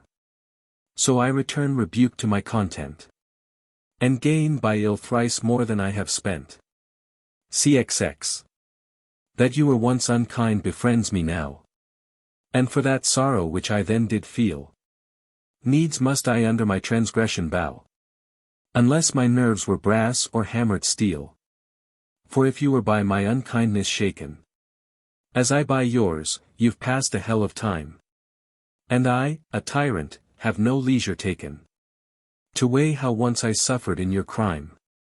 Oh, that our night of woe might have remembered my deepest sense, how hard true sorrow hits. And soon to you, as you to me, then tendered the humble slave which wounded bosoms fits. But that your trespass now becomes a fee, mine ransoms yours, and yours must ransom me. Cxxi. 'Tis better to be vile than vile esteemed, when not to be receives reproach of being, and the just pleasure lost which is so deemed, not by our feeling but by others seeing. For why should others false adulterate eyes give salutation to my sportive blood? Or on my frailties why are frilier spies, which in their wills count bad what I think good? No, I am that I am, and they that level at my abuses reckon up their own. I may be straight, though they themselves be bevel. By their rank thoughts my deeds must not be shown, unless this general evil they maintain. All men are bad, and in their badness reign. Xi. Thy gift, thy tables, are within my brain, full charactered with lasting memory. which shall above that idle rank remain, beyond all date, even to eternity. Or at the least, so long as brain and heart have faculty by nature to subsist, till each to raised oblivion yield his part. Of thee, thy record never can be missed. That poor retention could not so much hold. Nor need I tallies thy dear love to score. Therefore to give them from me was I bold. To trust those tables that receive thee more. To keep an adjunct to remember thee, were to import forgetfulness in me. Xi. No, time, thou shalt not boast that I do change. Thy pyramids built up with newer might, to me are nothing novel, nothing strange. They are but dressings of a former sight. Our dates are brief, and therefore we admire what thou dost foist upon us that is old, and rather make them born to our desire, than think that we before have heard them told. Thy registers and thee I both defy, not wondering at the present nor the past. For thy records and what we see doth lie, made more or less by thy continual haste. This I do vow and this shall ever be. I will be true, despite thy scythe and thee. Xixiv. If my dear love were but the child of state, it might for fortune's bastard be unfathered, as subject to time's love or to time's hate. Weeds among weeds, or flowers with flowers gathered. No, it was builded far from accident. It suffers not in smiling pomp, nor falls under the blow of thralled discontent, whereto the inviting time our fashion calls. It fears not policy, that heretic, which works on leases of short-numbered hours, but all alone stands hugely politic, that it nor grows with heat nor drowns with showers. To this I witness call the fools of time, which die for goodness, who have lived for crime. Cxxv. Were t aught to me I bore the canopy, with my extern the outward honoring, or laid great bases for eternity, which prove more short than waste or ruining. Have I not seen dwellers on form and favor lose all, and more, by paying too much rent, for compound sweet foregoing simple savor? Pitiful thrivers, in their gazing spent. No, let me be obsequious in thy heart, and take thou my oblation, poor but free, which is not mixed with seconds, knows no art, but mutual render, only me for thee. Hence, thou suborned informer, a true soul, when most impeached stands least in thy control. Xvi. O thou, my lovely boy, who in thy power dost hold time's fickle glass, his sickle, hour, who hast by waning grown, and therein show'st thy lovers withering as thy sweet self grossed. If nature, sovereign mistress over rack, as thou goest onwards, still will pluck thee back. She keeps thee to this purpose, that her skill may time disgrace and wretched minutes kill. Yet fear her, O thou minion of her pleasure. She may detain, but not still keep, her treasure. Her audit, though delayed, answered must be, and her quietus is to render thee. Xvi. In the old age black was not counted fair, or if it were, it bore not beauty's name. But now is black beauty's successive heir, and beauty slandered with a bastard shame.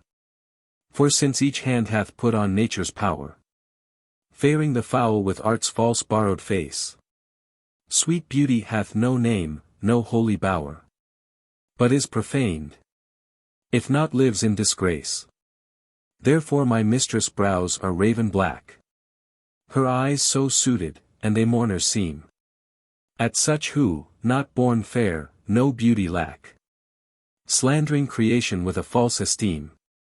Yet so they mourn, becoming of their woe, that every tongue says beauty should look so. Xvi. How oft, when thou, my music, music placed upon that blessed wood whose motion sounds, with thy sweet fingers, when thou gently sway'st the wiry concord that mine ear confounds, Do I envy those jacks that nimble leap to kiss the tender inward of thy hand? Whilst my poor lips, which should that harvest reap, at the wood's boldness by thee blushing stand. To be so tickled, they would change their state and situation with those dancing chips, o'er whom thy fingers walk with gentle gait, making dead wood more blessed than living lips. Since saucy jacks so happy are in this, give them thy fingers, me thy lips to kiss. 6. The expense of spirit in a waste of shame is lust in action. And till action, lust, is perjured, murderous, bloody, full of blame, savage, extreme, rude, cruel, not to trust, enjoyed no sooner but despised straight, past reason hunted, and no sooner had, past reason hated, as a swallowed bait, on purpose laid to make the taker mad, mad in pursuit and in possession so, had, having, and in quest to have, extreme, a bliss in proof, and proved, a very woe. Before, a joy proposed, behind, a dream. All this the world well knows. Yet none knows well to shun the heaven that leads men to this hell. CXXX. My mistress' eyes are nothing like the sun. Coral is far more red than her lips red. If snow be white, why then her breasts are dun. If hairs be wires, black wires grow on her head. I have seen roses damasked, red and white, but no such roses see I in her cheeks. And in some perfumes is there more delight than in the breath that from my mistress reeks. I love to hear her speak, yet well I know that music hath a far more pleasing sound. I grant I never saw a goddess go. My mistress, when she walks, treads on the ground. And yet, by heaven, I think my love as rare as any she belied with false compare. Xi. Thou art as tyrannous, so as thou art, as those whose beauties proudly make them cruel. For well thou know'st to my dear doting heart, thou art the fairest and most precious jewel. Yet, in good faith, some say that thee behold, thy face hath not the power to make love groan. To say they err I dare not be so bold, although I swear it to myself alone. And, to be sure that is not false I swear 1,000 groans, but thinking on thy face, one on another's neck, do witness bear. Thy black is fairest in my judgment's place. In nothing art thou black save in thy deeds. And thence this slander, as I think, proceeds. Xi. Thine eyes I love, and they, as pitying me, knowing thy heart torments me with disdain, have put on black and loving mourners be, looking with pretty ruth upon my pain. And truly not the morning sun of heaven better becomes the grey cheeks of the east, nor that full star that ushers in the even, doth half that glory to the sober west, as those two morning eyes become thy face. Oh! Let it then as well beseem thy heart to mourn for me, since morning doth thee grace, and suit thy pity like in every part. Then will I swear beauty herself is black, and all they foul that thy complexion lack. Xi. Be sure that heart that makes my heart to groan, for that deep wound it gives my friend and me, is not enough to torture me alone, but slave to slavery my sweetest friend must be. Me from myself thy cruel eye hath taken, and my next self thou harder hast engrossed. Of him, myself, and thee, I am forsaken. A torment thrice threefold thus to be crossed. Prison my heart in thy steel bosom's ward. But then my friend's heart let my poor heart bail. Whoe'er keeps me, let my heart be his guard. Thou canst not then use rigor in my jail.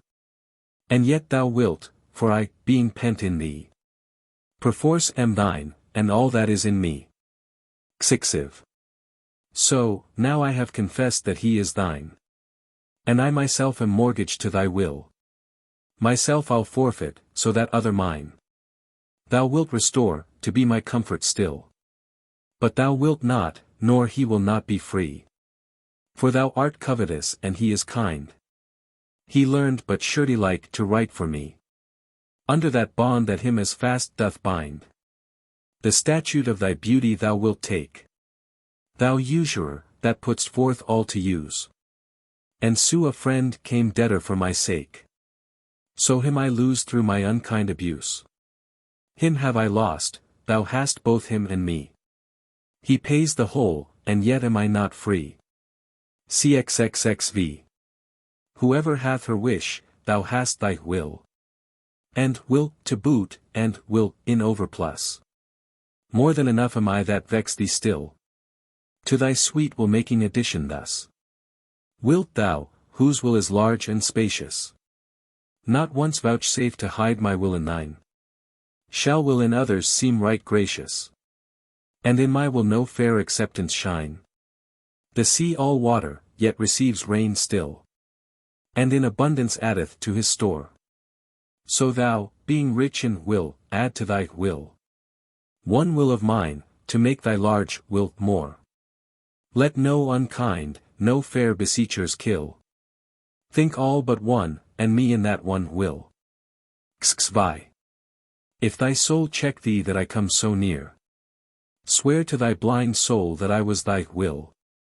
And will, thy soul knows, is admitted there.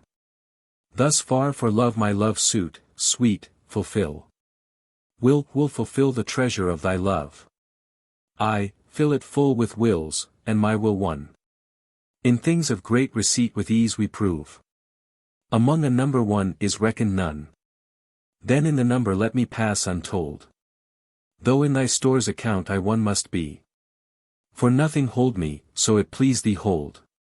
That nothing me, a something sweet to thee. Make but my name thy love, and love that still. And then thou lovest me, for my name is, Will. XXVI. Thou blind fool, love, what dost thou to mine eyes?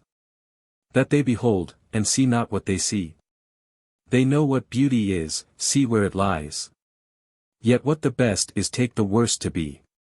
If eyes corrupt by over-partial looks, be anchored in the bay where all men ride. Why of eyes falsehood hast thou forged hooks? Whereto the judgment of my heart is tied?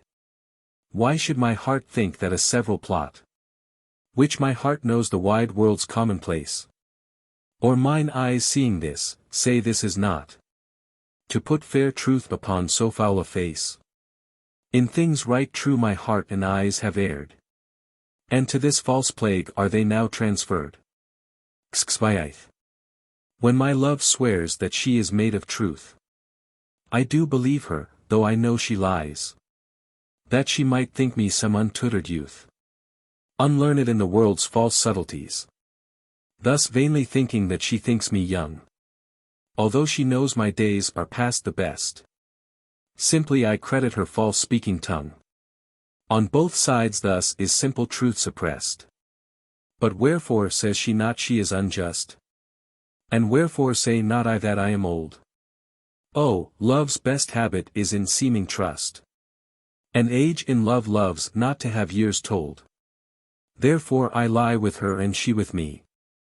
And in our faults by lies we flattered be. XXVI. Oh, call not me to justify the wrong that thy unkindness lays upon my heart. Wound me not with thine eye but with thy tongue. Use power with power and slay me not by art. Tell me thou lovest elsewhere, but in my sight. Dear heart, forbear to glance thine eye aside. What needst thou wound with cunning when thy might is more than my o'erpressed defense can bide? Let me excuse thee, ah! My love well knows her pretty looks have been mine enemies, and therefore from my face she turns my foes, that they elsewhere might dart their injuries. Yet do not so, but since I am near slain, kill me outright with looks and rid my pain. CXL. Be wise as thou art cruel, do not press my tongue-tied patience with too much disdain, lest sorrow lend me words and words express the manner of my pity-wanting pain. If I might teach thee wit, better it were. Though not to love, yet, love, to tell me so. As testy sick men, when their deaths be near. No news but health from their physicians know. For if I should despair, I should grow mad. And in my madness might speak ill of thee.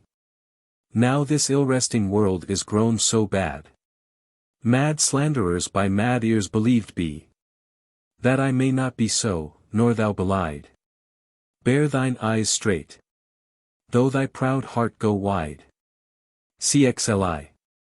In faith, I do not love thee with mine eyes. For they in thee 1,000 errors note. But, 'tis my heart that loves what they despise. Who in despite of view is pleased to dote. Nor are mine ears with thy tongue's tune delighted. Nor tender feeling, to base touches prone. Nor taste, nor smell. Desire to be invited. To any sensual feast with thee alone. But my 5 wits nor my 5 senses can dissuade one foolish heart from serving thee. Who leaves unswayed the likeness of a man. Thy proud heart's slave and vassal wretch to be. Only my plague thus far I count my gain. That she that makes me sin awards me pain. XLI. Love is my sin and thy dear virtue hate. Hate of my sin, grounded on sinful loving. Oh, but with mine compare thou thine own state. And thou shalt find it merits not reproving. Or, if it do, not from those lips of thine. That have profaned their scarlet ornaments. And sealed false bonds of love as oft as mine. Robbed others' beds revenues of their rents. Be it lawful I love thee, as thou lovest those. Whom thine eyes woo as mine importune thee. Root pity in thy heart, that when it grows. Thy pity may deserve to pitied be. If thou dost seek to have what thou dost hide. By self-example mayst thou be denied. XLI. Lo! As a careful housewife runs to catch. One of her feathered creatures broke away. Sets down her babe and makes in swift dispatch. In pursuit of the thing she would have stay. Whilst her neglected child holds her in chase. Cries to catch her whose busy care is bent. To follow that which flies before her face. Not prizing her poor infant's discontent. So run'st thou after that which flies from thee. Whilst I thy babe chased thee afar behind. But if thou catch thy hope, turn back to me. And play the mother's part, kiss me, be kind. So will I pray that thou mayst have thy will. If thou turn back, and my loud crying still. XLIV. 2 loves I have of comfort and despair. Which like 2 spirits do suggest me still. The better angel is a man right fair. The worser spirit a woman colored ill. To win me soon to hell, my female evil. Tempteth my better angel from my side. And would corrupt my saint to be a devil. Wooing his purity with her foul pride. And whether that my angel be turned fiend. Suspect I may, but not directly tell. But being both from me, both to each friend. I guess one angel in another's hell. Yet this shall I ne'er know, but live in doubt. Till my bad angel fire my good one out. CXLV. Those lips that love's own hand did make. Breathed forth the sound that said, I hate. To me that languished for her sake. But when she saw my woeful state. Straight in her heart did mercy come. Chiding that tongue that ever sweet. Was used in giving gentle doom. And taught it thus anew to greet. I hate, she altered with an end. That followed it as gentle day. Doth follow night, who like a fiend. From heaven to hell is flown away. I hate, from hate away she threw. And saved my life, saying, not you. XLV. Poor soul, the center of my sinful earth. These rebel powers that thee array. Why dost thou pine within and suffer dearth? Painting thy outward walls so costly gay. Why so large cost, having so short a lease? dost thou upon thy fading mansion spend? Shall worms, inheritors of this excess, eat up thy charge? Is this thy body's end? Then soul, live thou upon thy servant's loss, and let that pine to aggravate thy store, by terms divine in selling hours of dross. Within be fed, without be rich no more. So shalt thou feed on death, that feeds on men. And death once dead, there's no more dying then. Xlvi.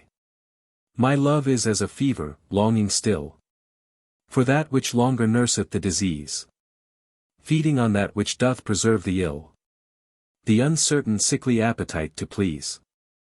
My reason, the physician to my love, angry that his prescriptions are not kept, hath left me, and I desperate now approve. Desire is death, which physic did accept. Past cure I am, now reason is past care, and frantic mad with evermore unrest. My thoughts and my discourse as madmen's are, at random from the truth vainly expressed. For I have sworn thee fair and thought thee bright, who art as black as hell, as dark as night. Xlvi. O me, what eyes hath love put in my head, which have no correspondence with true sight? Or, if they have, where is my judgment fled, that censures falsely what they see aright?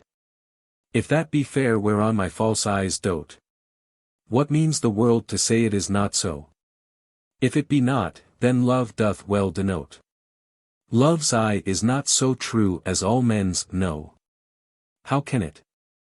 Oh, how can love's eye be true, that is so vexed with watching and with tears? No marvel then, though I mistake my view. The sun itself sees not till heaven clears. O cunning love! With tears thou keep'st me blind, lest eyes well seeing thy foul faults should find. Xlix. Canst thou, O cruel, say I love thee not, when I against myself with thee partake? Do I not think on thee, when I forgot am of myself, all tyrant, for thy sake? Who had it thee that I do call my friend? On whom frown'st thou that I do fawn upon? Nay, if thou lower'st on me, do I not spend revenge upon myself with present moan? What merit do I in myself respect, that is so proud thy service to despise, when all my best doth worship thy defect, commanded by the motion of thine eyes? But, love, hate on, for now I know thy mind. Those that can see thou lovest, and I am blind. Cl. Oh, from what power hast thou this powerful might, with insufficiency my heart to sway, to make me give the lie to my true sight, and swear that brightness doth not grace the day? Whence hast thou this becoming of things ill, that in the very refuse of thy deeds there is such strength and warranties of skill, that, in my mind, thy worst all best exceeds? Who taught thee how to make me love thee more, the more I hear and see just cause of hate? Oh, though I love what others do abhor, with others thou shouldst not abhor my state. If thy unworthiness raised love in me, more worthy I to be beloved of thee. Cli. Love is too young to know what conscience is. Yet who knows not conscience is born of love? Then, gentle cheater, urge not my amiss, lest guilty of my faults thy sweet self prove. For, thou betraying me, I do betray my nobler part to my gross body's treason. My soul doth tell my body that he may triumph in love, flesh stays no farther reason, but, rising at thy name, doth point out thee as his triumphant prize. Proud of this pride, he is contented thy poor drudge to be, to stand in thy affairs, fall by thy side. No one of conscience holdeth that I call her love, for whose dear love I rise and fall. Cli.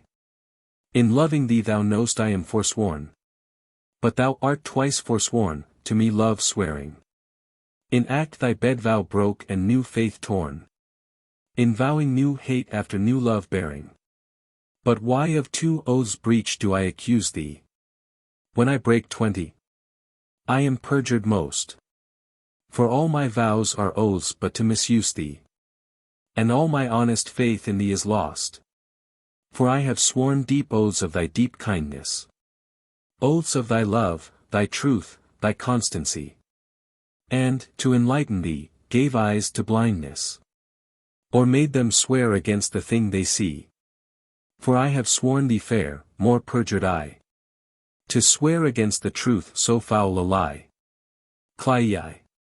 Cupid laid by his brand, and fell asleep. A maid of Dian's this advantage found. And his love-kindling fire did quickly steep. In a cold valley fountain of that ground. Which borrowed from this holy fire of love. A dateless lively heat, still to endure. And grew a seething bath, which yet men prove.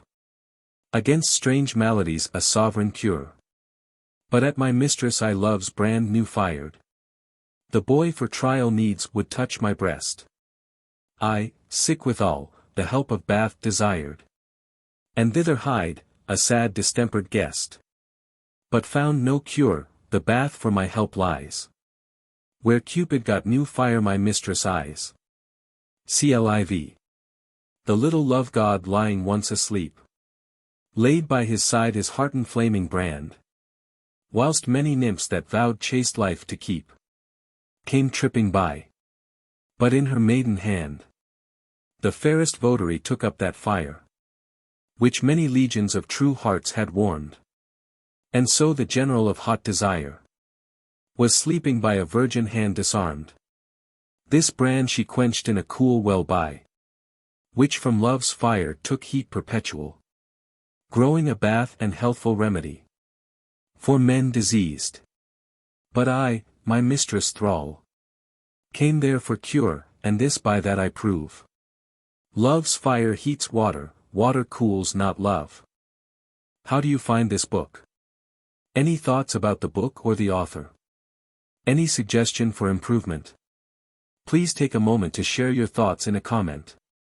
If you like it, share it with your friends who might enjoy it as well.